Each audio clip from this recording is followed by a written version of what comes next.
ನಮಸ್ಕಾರ. ಇದೀಗ ತಾನೇ ಬಂದ ಮುಖ್ಯವಾದ ಮಾಹಿತಿಗಳು. ಎಲ್ಲಾ ಗೃಹಲಕ್ಷ್ಮಿಯರಿಗೆ ಮುಖ್ಯವಾದ ಸೂಚನೆ.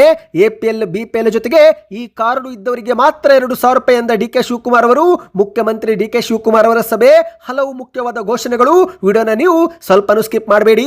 ಗೃಹಲಕ್ಷ್ಮಿ ಅನುಷ್ಠಾನದಲ್ಲಿ ಹೈದರಾಲಿ ನೀತಿ ಅನುಸರಿಸಲಾಗುತ್ತಿದೆ ಎಂದು ಬಿಜೆಪಿಯ ಮಾಜಿ ಸಚಿವ ಸಿ.ಟಿ. ರೇವೂರ ವಾಗ್ದಾಳಿ. ಏನಿದು ಮಾಹಿತಿ ಎಂಬುದನ್ನು ನೋಡೋಣ. ಚುನಾವಣೆಗೆ ಮಾತ್ರ ಹಣ ಹಾಕುತ್ತಾರೆ ಎಂದು ಸಿ.ಟಿ. ರೇವೂರು ಕಿಡಿಕಾರಿದ್ದಾರೆ. ವಿಡಿಯೋ ನೀವು ಪೂರ್ತಿಯಾಗಿ ನೋಡಿ ಸ್ನೇಹಿತರೆ. ಎಲ್ಲಾ ಗೃಹ ಜ್ಯೋತಿ ಯೋಜನೆ ಫಲಾನುಭವಿಗಳಿಗೆ ಬಿಗ್ ಶಾಕ್. ಈ ದಾಖಲೆಗಳು ಇಲ್ಲವೆಂದ್ರೆ ಉಚಿತ ವಿದ್ಯುತ್ ಕಟ್ಟಾಗುತ್ತೆ. ಹಾಗಾಗಿ ವಿಡಿಯೋನ ಸ್ವಲ್ಪನೂ ಸ್ಕಿಪ್ ಮಾಡಬೇಡಿ. ಮತ್ತೊಂದೆಡೆಯಲ್ಲಿ ರಾಜ್ಯದಲ್ಲಿ ಮುಖ್ಯಮಂತ್ರಿಯಾಗಿ ಡಿಕೆ ಶಿವಕುಮಾರ್ ಅವರು 1 ತಿಂಗಳು ಪೂರ್ತಿ 30 ದಿನಗಳಲ್ಲಿ ಏನೆಲ್ಲ ಮಹತ್ವದ ತೀರ್ಮಾನ ಕೈ ತೆಗೆದುಕೊಳ್ಳಲಾಯಿತು ನೋಡೋಣ. ಇದೇ ವಿಚಾರಕ್ಕೆ ಸಾಮಾಜಿಕ ಜಾಲತಾಣದಲ್ಲಿ ಟ್ವೀಟ್ ಮಾಡಿ ಆರೋಷಕ್ ಅವರ ವಾಗ್ದಾಳಿ. ಡಿಕೆ ಶಿವಕುಮಾರ್ ಸರ್ಕಾರಕ್ಕೆ 1 ತಿಂಗಳು, ಕನ್ನಡಿಗರಿಗೆ ನಿತ್ಯ ಗೋಳು ಎಂದಿದ್ದಾರೆ.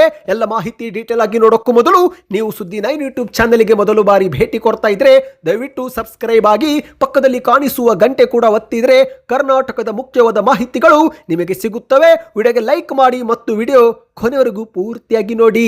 ಬನ್ನಿ ಸ್ನೇಹಿತರೆ, ಎಲ್ಲ ಮಾಹಿತಿಗಳನ್ನ ಡೀಟೇಲ್ ಆಗಿ ನೋಡೋಣ. ರಾಜ್ಯದ ಕಾಂಗ್ರೆಸ್ ಸರ್ಕಾರ ಜಾರಿಗೆ ಮಾಡಿರುವ ಗೃಹಲಕ್ಷ್ಮಿ ಯೋಜನೆ ಹಣವು ಅರ್ಹರ ಜೊತೆಗೆ ಅನರ್ಹರ ಪಾಲಾಗುತ್ತಿದ್ದು, ಹಾಗಾಗಿ ಸರ್ಕಾರ ಪರಿಷ್ಕರಣೆ ಪ್ರಕ್ರಿಯೆಯನ್ನು ಚುರುಕಾಗಿ ನಡೆಸಿದೆ. ಹೌದು ಗೆಳೆಯರೆ, ಪ್ರತಿಯೊಬ್ಬ ಗೃಹಲಕ್ಷ್ಮಿ ಯೋಜನಾ ಫಲಾನುಭವಿಗಳು ಮತ್ತೊಮ್ಮೆ ಹೊಸದಾಗಿ ಅರ್ಜಿ ಹಾಕುವುದು ಕಡ್ಡಾಯವಾಗಿದೆ. ಈ ಬಗ್ಗೆ ಮುಖ್ಯಮಂತ್ರಿ ಡಿಕೆ ಶಿವಕುಮಾರ್ ಅವರು ಸಭೆಯಲ್ಲಿ ಮಹತ್ವದ ಅಪ್ಡೇಟ್ ಕೊಟ್ಟಿದ್ದಾರೆ. ಹೌದು, ಸಭೆ ಬಳಿಕ ಮಾಧ್ಯಮಗಳ ಮುಂದೆ ಮಾತನಾಡಿದ ಡಿಕೆ ಶಿವಕುಮಾರ್ ಅವರು, 2 ದಿನಗಳಲ್ಲಿ ಗೃಹಲಕ್ಷ್ಮಿಗೆ ಹೊಸ ಅರ್ಜಿ ಸಲ್ಲಿಕೆಗೆ ಅವಕಾಶ ಕೊಡುತ್ತೇವೆ. ಪ್ರತಿ ಫಲಾನುಭವಿಗಳು ಮತ್ತೊಮ್ಮೆ ಹೊಸದಾಗಿ ಅರ್ಜಿ ಸಲ್ಲಿಕೆ ಮಾಡಬೇಕು. ಈ ಬಾರಿ ಅರ್ಜಿ ಸಲ್ಲಿಕೆ ಮಾಡುವ ವೇಳೆ ಮತದಾರರ ಕಾರ್ಡು ಕಡ್ಡಾಯ ಎಂದು ಹೇಳಿಕೆ ಕೊಟ್ಟಿದ್ದಾರೆ. ಹೌದು ಗೆಳೆಯರೆ, ವೋಟರ್ ಐಡಿ ಇದ್ದವರಿಗೆ ಮಾತ್ರ ಗೃಹಲಕ್ಷ್ಮಿ ಯೋಜನೆ ಕೊಡುತ್ತೇವೆ ಎಂದು ಡಿಕೆ ಶಿವಕುಮಾರ್ ಅವರು ಸ್ಪಷ್ಟನೆ ಕೊಟ್ಟಿದ್ದಾರೆ. ಆದಾಯ ತೆರಿಗೆ ಕಟ್ಟುತ್ತಿರುವರು, ನಿಧನರಾದವರು ನಕಲಿ ದಾಖಲೆಗಳನ್ನು ನೀಡಿ ಒಂದೇ ಕುಟುಂಬದಿಂದ 4-5 ಗೃಹಲಕ್ಷ್ಮಿ ಯೋಜನೆ ಲಾಭ ಪಡೆದುಕೊಳ್ಳುತ್ತಿರುವುದು ನಮಗೆ ಗೊತ್ತಾಗಿದ್ದು, ಹೀಗಾಗಿ ಗೃಹಲಕ್ಷ್ಮಿ ಯೋಜನೆ ಪರಿಷ್ಕರಣೆ ಮಾಡುವುದು ಅನಿವಾರ್ಯವಾಗಿದೆ. ಇದೀಗ ಗೃಹಲಕ್ಷ್ಮಿಗೆ ಮತದಾರರ ಗುರುತಿನ ಚೀಟಿ ನಾವು ಕಡ್ಡಾಯಗೊಳಿಸಿದ್ದೇವೆ. ಓಟು ಹಾಕಲು ಅರ್ಹರಾದವರಿಗೆ ಮಾತ್ರ ಇನ್ನು ಮುಂದೆ ಗೃಹಲಕ್ಷ್ಮಿ ಯೋಜನೆ ಹಣ ತಲುಪಲಿದೆ ಎಂದು ಡಿಕೆ ಶಿವಕುಮಾರ್ ಅವರು ಹೇಳಿದ್ದಾರೆ. ಹೌದು, ಮತದಾರರ ಪಟ್ಟಿಯಲ್ಲಿ ಯಾರ ಹೆಸರು ರದ್ದಾಗುತ್ತೋ ಅವರಿಗೆಲ್ಲ ಗೃಹಲಕ್ಷ್ಮಿ ಯೋಜನೆ ಇನ್ನು ಮುಂದೆ ಸಿಗೋದಿಲ್ಲ ಎಂದು ಡಿಕೆ ಶಿವಕುಮಾರ್ ಅವರು ಸ್ಪಷ್ಟನೆ ಕೊಟ್ಟಿದ್ದಾರೆ. ಎಪಿಎಲ್ ಬಿಪಿಎಲ್ ಕಾರ್ಡು ಜೊತೆಗೆ ಇನ್ನು ಮುಂದೆ ಮತದಾರರ ಗುರುತಿನ ಚೀಟು ಕೂಡ ಹೊಂದಿರಬೇಕು.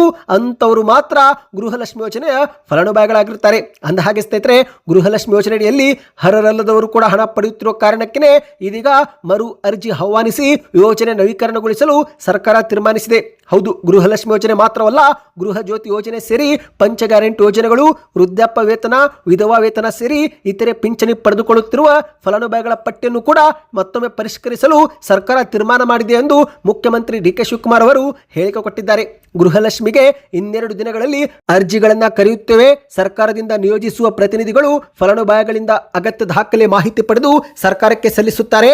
ನಂತರ 2ನೇ ಬಾರಿಗೆ ಮರುಪರಿಶೀಲನೆಗೆ ಮನೆ ಬಾಗಿಲಿಗೆ ಅಧಿಕಾರಿಗಳು ಬಂದಾಗ ಮತ್ತೊಮ್ಮೆ ದಾಖಲೆಗಳನ್ನು ನೀಡಬೇಕಾಗುತ್ತೆ ಎಂದು ಡಿಕೆ ಶಿವಕುಮಾರ್ ಅವರು ಹೇಳಿದ್ದಾರೆ. ಸ್ನೇಹಿತರೆ, ಇನ್ನಿದೊಂದು ಕಡೆ ಆದರೆ ಮತ್ತೊಂದೆಡೆಯಲ್ಲಿ ಗೃಹಲಕ್ಷ್ಮಿ ಯೋಜನೆ ಹಣ ಜಮಾ ಆಗದಿರುವುದಕ್ಕೆ ಸಿ.ಟಿ. ರೇವೂರು ವಾಗ್ದಾಳಿ ಮಾಡಿದ್ದಾರೆ.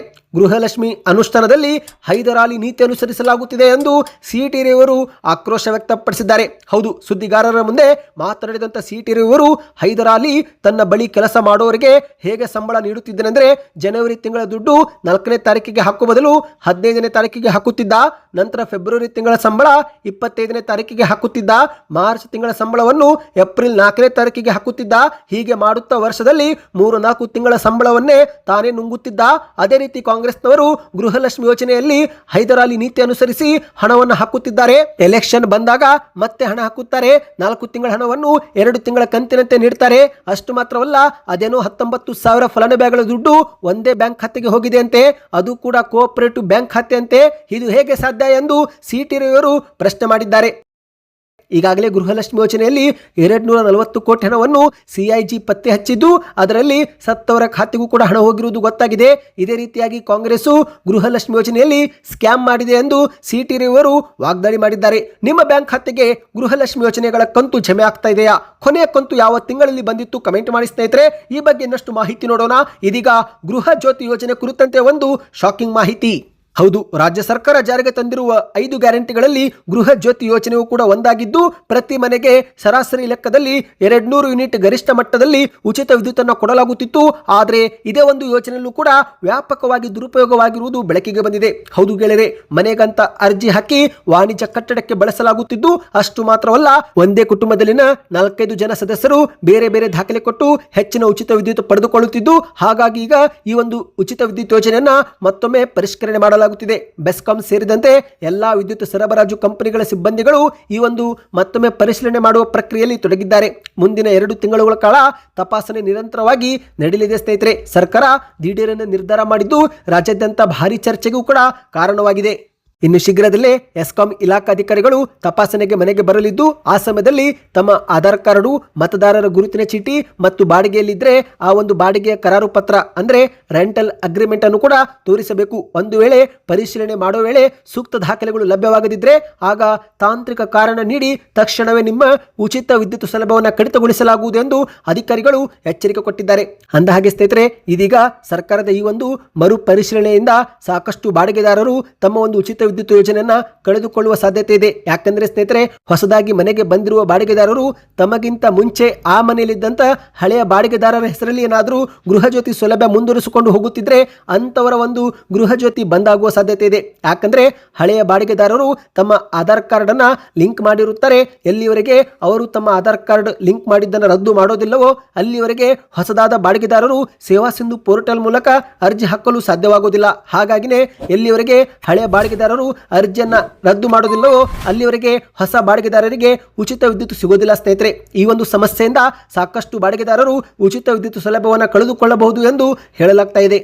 ನೀವು ಕೂಡ ಬಾಡಿಗೆ ಮನೆಯೊಳಗೆ ಇದ್ರೆ ತಿಂಗಳಿಗೆ ಎಷ್ಟು ಬಾಡಿಗೆ ಕಟ್ಟುತ್ತೀರಾ ಕಮೆಂಟ್ ಮಾಡಿ ಸ್ನೇಹಿತರೆ. ಇನ್ನು ಗೃಹ ಜ್ಯೋತಿ ಯೋಜನೆಯಡಿಯಲ್ಲಿ ಕೇವಲ ಬಾಡಿಗೆದಾರರು ಮಾತ್ರವಲ್ಲ, ಸ್ವಂತ ಮನೆ ಹೊಂದಿರುವವರಿಗೂ ಕೂಡ ಬಿಸಿ ತಟ್ಟಲಿದೆ. ಯಾಕಂದ್ರೆ ಮನೆ ಮಾಲೀಕರು ಮೃತಪಟ್ಟಿದ್ರು ಕೂಡ ಇಂದಿಗೂ ಅವರ ಹೆಸರಲ್ಲಿ ಗೃಹ ಜ್ಯೋತಿ ಸೌಲಭ್ಯ ಪಡೆಯುತ್ತಿದ್ರೆ ಅಂತಹ ಮನೆಗಳ ಉಚಿತ ವಿದ್ಯುತ್ ಸೌಲಭ್ಯ ಕಟ್ ಮಾಡಲು ಇಂಧನ ಇಲಾಖೆ ತೀರ್ಮಾನಿಸಿದೆ. ಹಾಗಾಗಿ ಮೃತರ ಹೆಸರಿನಿಂದ ಮೊದಲು ಕುಟುಂಬದ ಮತ್ತೊಬ್ಬರ ಹೆಸರಿಗೆ ಆ ಒಂದು ವಿದ್ಯುತ್ ಖಾತೆ ಬದಲಾಯಿಸಬೇಕು, ನಂತರವೇ ಮರು ಅರ್ಜಿ ಹಾಕಬೇಕು ಎಂದು ಹೇಳಲಾಗ್ತಾ ಇದೆ ಸ್ನೇಹಿತರೆ. ಒಟ್ಟಿನಲ್ಲಿ ಈ ಒಂದು ಗೃಹ ಜ್ಯೋತಿ ಯೋಜನೆ ಪರಿಶೀಲನೆಯಿಂದ ಸಾಕಷ್ಟು ಮನೆಗಳ ಉಚಿತ ವಿದ್ಯುತ್ ಸೌಲಭ್ಯ ಕಟ್ ಆಗುವ ಸಾಧ್ಯತೆ ಇದೆ. ಸರಿಯಾದ ಮಾಹಿತಿ ನೀಡಿದರೆ ಯಾವುದೇ ಸಮಸ್ಯೆ ಇರೋದಿಲ್ಲ. ಆದರೆ ದಾಖಲೆಗಳ ಪರಿಶೀಲನೆ ವೇಳೆ ಒಂದೇ ಒಂದು ದಾಖಲೆ ಮಿಸ್ ಆದರೂ ಆಗ ನಿಮ್ಮ ಉಚಿತ ವಿದ್ಯುತ್ ಸೌಲಭ್ಯ ಕಟ್ ಆಗುವ ಸಾಧ್ಯತೆ ಇದೆ ಸ್ನೇಹಿತರೆ. ಈ ಬಗ್ಗೆ ನಿಮ್ಮ ಅನಿಸಿಕೆಯನ್ನು ಕಮೆಂಟ್ ಮಾಡಿ. ಬನ್ನಿ ಗೆಳೆಯರೆ, ಮತ್ತೊಂದು ಮಾಹಿತಿಗೆ ಹೋಗೋಣ. ಜುಲೈ 3ಕ್ಕೆ ರಾಜ್ಯದ ಮುಖ್ಯಮಂತ್ರಿಯಾಗಿ ಡಿ ಕೆ ಶಿವಕುಮಾರ್ ಅವರು 1 ತಿಂಗಳು ಪೂರ್ತಿ ಮಾಡಿಕೊಂಡಿದ್ದಾರೆ. ಹೌದು, ರಾಜ್ಯದ ಮುಖ್ಯಮಂತ್ರಿಯಾಗಿ ಡಿ ಕೆ ಶಿವಕುಮಾರ್ ಅವರು ಅಧಿಕಾರ ವಹಿಸಿಕೊಂಡು ಜುಲೈ 3ಕ್ಕೆ 1 ತಿಂಗಳು ಕಳೆದಿವೆ. ಈ 30 ದಿನಗಳಲ್ಲಿ ಡಿ ಕೆ ಶಿವಕುಮಾರ್ ಅವರು ಅನೇಕ ಮಹತ್ವದ ತೀರ್ಮಾನ ಕೈ ತೆಗೆದುಕೊಂಡಿದ್ದು ಯಾವೆಲ್ಲ ನಿರ್ಧಾರ ಮಾಡಿದ್ದಾರೆ ಎಂಬ ಒಂದು ಡೀಟೇಲ್ ಮಾಹಿತಿಯನ್ನು ಫಟಾಫಟ್ ನೋಡೋಣ. ಅದಕ್ಕೂ ಮೊದಲು ಸ್ನೇಹಿತರೆ, ವಿಡಿಯೋಗೆ ಇದುವರೆಗೆ ಲೈಕ್ ಮಾಡಿಲ್ಲವೆಂದ್ರೆ, ಚಾನಲ್ಗೆ ಸಬ್ಸ್ಕ್ರೈಬ್ ಆಗಿಲ್ಲವೆಂದ್ರೆ ದಯವಿಟ್ಟು ಸಬ್ಸ್ಕ್ರೈಬ್ ಆಗಿ. ಹೌದು, ಇದೀಗ ಡಿ ಕೆ ಶಿವಕುಮಾರ್ ಅವರು ಮೊದಲಿಗೆ ಎಲ್ಲಾ ವಿದ್ಯಾರ್ಥಿಗಳಿಗೆ ಉಚಿತ ಬಸ್ ಪಾಸ್ ಘೋಷಣೆ ಮಾಡಿದ್ದಾರೆ. ಅಷ್ಟು ಮಾತ್ರವಲ್ಲ, ಈ ಒಂದು ಹಿಂದೆ ಹಣ ಕಟ್ಟಿ ಬಸ್ ಪಾಸ್ ಪಡೆದುಕೊಂಡವರಿಗೆ ವಾಪಸ್ ಹಣವನ್ನು ಕೊಡುವುದಾಗಿ ಕೂಡ ಡಿ ಕೆ ಶಿವಕುಮಾರ್ ಅವರು ಮೊದಲ ಘೋಷಣೆ ಮಾಡಿದ್ದಾರೆ. ಎರಡನೆಯದು, ಎಲ್ಲಾ ಪಂಚಾಯಿತಿ ವಾರ್ಡ್ಗಳಲ್ಲಿ ಭಾರತ ಜೋಡೋ ಯುವಕರ ಸಂಘ ಸ್ಥಾಪನೆ ಮಾಡಿ ತಲಾ 10 ಲಕ್ಷ ರೂಪಾಯಿ ನೀಡುವ ನಿರ್ಣಯ ಮಾಡಿದ್ದಾರೆ. ಮೂರನೆಯದು, 2,500 ಸ್ಕ್ವೇರ್ ಫುಟ್ ನೂತನ ವಸತಿ ಕಟ್ಟಡಗಳ ಶಾಶ್ವತ ವಿದ್ಯುತ್ ಸಂಪರ್ಕಕ್ಕೆ ಓಸಿ ವಿನಾಯಿತಿ ಘೋಷಣೆ ಮಾಡಿದ್ದಾರೆ. ನಾಲ್ಕನೆಯದು, ರಾಜ್ಯಾದ್ಯಂತ ಬಿ ಇಂದ ಎ ಖಾತಾ ಪರಿವರ್ತನೆಗೆ ಚಾಲನೆ ಕೊಟ್ಟಿದ್ದಾರೆ. ಐದನೆಯದು, ಬೆಂಗಳೂರಿನ ರಸ್ತೆಗಳನ್ನು ಗುಂಡಿ ಮುಕ್ತಗೊಳಿಸಲು 2,000 ಕೋಟಿ ರೂಪಾಯಿ ಯೋಜನೆ ಘೋಷಣೆ ಮಾಡಿದ್ದಾರೆ. ಆರನೆಯದು, ಖಾಸಗಿ ವಲಯದ ಉದ್ಯೋಗ ವಿನಿಮಯ ಕೇಂದ್ರ ಸ್ಥಾಪಿಸಲು ತೀರ್ಮಾನ ಮಾಡಿದ್ದಾರೆ. ಏಳನೆಯದು, 72,000 ಸರ್ಕಾರಿ ಹುದ್ದೆಗಳ ನೇಮಕಾತಿಗೆ 6 ತಿಂಗಳು ಗಡುವು ಕೊಟ್ಟಿದ್ದಾರೆ. ಎಂಟನೇದು, ಸಾರ್ವಜನಿಕರ ಕುಂದುಕೊರತೆ ಅಹವಾಲು ಆಲಿಸಲು ಪ್ರಜಾ ಸೇವೆ ಎಂಬ ಪ್ರತ್ಯೇಕ ಸಚಿವಾಲಯ ಸ್ಥಾಪನೆ ಮಾಡುವುದಾಗಿ ಘೋಷಣೆ ಮಾಡಿದ್ದಾರೆ.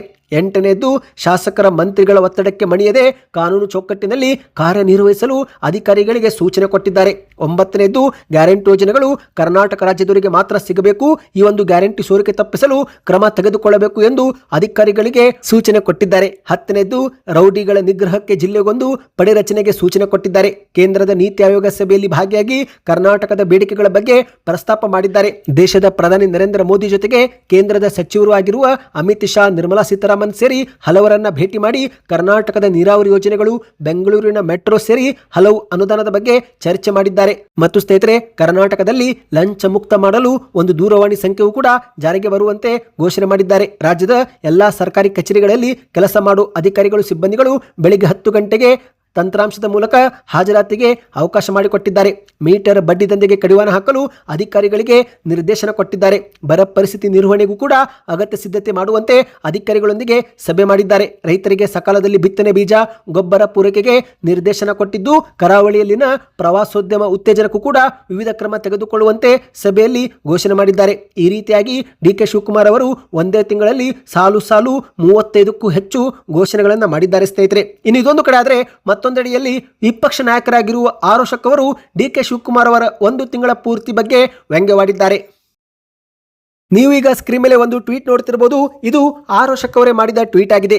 ಡಿಕೆಶಿ ಸರ್ಕಾರಕ್ಕೆ 1 ತಿಂಗಳು, ಆದರೆ ಕನ್ನಡಿಗರಿಗೆ ಮಾತ್ರ ತಪ್ಪಲಿಲ್ಲ. ನಿತ್ಯ ಗೋಳು ಹತ್ತು ಸುರಿದು ಕಾಡಿಬೇಡಿ. ದೆಹಲಿಯ ಹೈಕಮಾಂಡ್ ಬಾಗಿಲು ಕಾದು ಕೊನೆಗೂ ಮುಖ್ಯಮಂತ್ರಿ ಕುರ್ಚಿಯ ಕನಸನ್ನು ನನಸಾಗಿಸಿಕೊಂಡ ಡಿಕೆ ಶಿವಕುಮಾರ್ ಅವರ ಸರ್ಕಾರಕ್ಕೆ ಇಂದಿಗೆ ಭರ್ತಿ 1 ತಿಂಗಳು.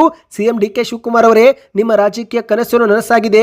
ಆದರೆ ಕೇವಲ 1 ತಿಂಗಳಲ್ಲೇ ಕೋಟ್ಯಾಂತರ ಕನ್ನಡಿಗರ ಕನಸುಗಳು ಸಂಪೂರ್ಣ ಭ್ರಮ ನಿರಸನವಾಗಿವೆ. ಪ್ರಗತಿಶೀಲ ರಾಜ್ಯವಾಗಿದ್ದ ನಮ್ಮ ಹೆಮ್ಮೆಯ ಕರ್ನಾಟಕದ ಯಶಸ್ಸಿಗೆ ಒಕ್ಕರಿಸಿದ ಅತಿ ದೊಡ್ಡ ಡಿಸಾಸ್ಟರ್ ಅಂದ್ರೆ ಅದು ನಿಮ್ಮ ಕಾಂಗ್ರೆಸ್ ಸರ್ಕಾರ. ರೈತರಿಗೆ ನೆಮ್ಮದಿ ಇಲ್ಲ. ರಸಗೊಬ್ಬರಕ್ಕಾಗಿ ಸಾಲಿನಲ್ಲಿ ಚಪ್ಪಲಿ ಇಟ್ಟು ದಿನಗಟ್ಟಲೆ ಕಾಯಬೇಕಾದ ದುಸ್ಥಿತಿ, ನೀರಿಗಾಗಿ ಹೋರಾಟ, ಬರದ ಭೀತಿ, ಭೂ ಸ್ವಾಧೀನದ ಆತಂಕ. ಅನ್ನದಾತ ನಿಮ್ಮ ಆಡಳಿತದಲ್ಲೇ ತನ್ನದೇ ಜಮೀನಿನಲ್ಲಿ ಭಿಕ್ಷುಕನಂತಾಗಿದ್ದಾನೆ. ಯುವಕರಿಗೆ ವಿಶ್ವಾಸವಿಲ್ಲ.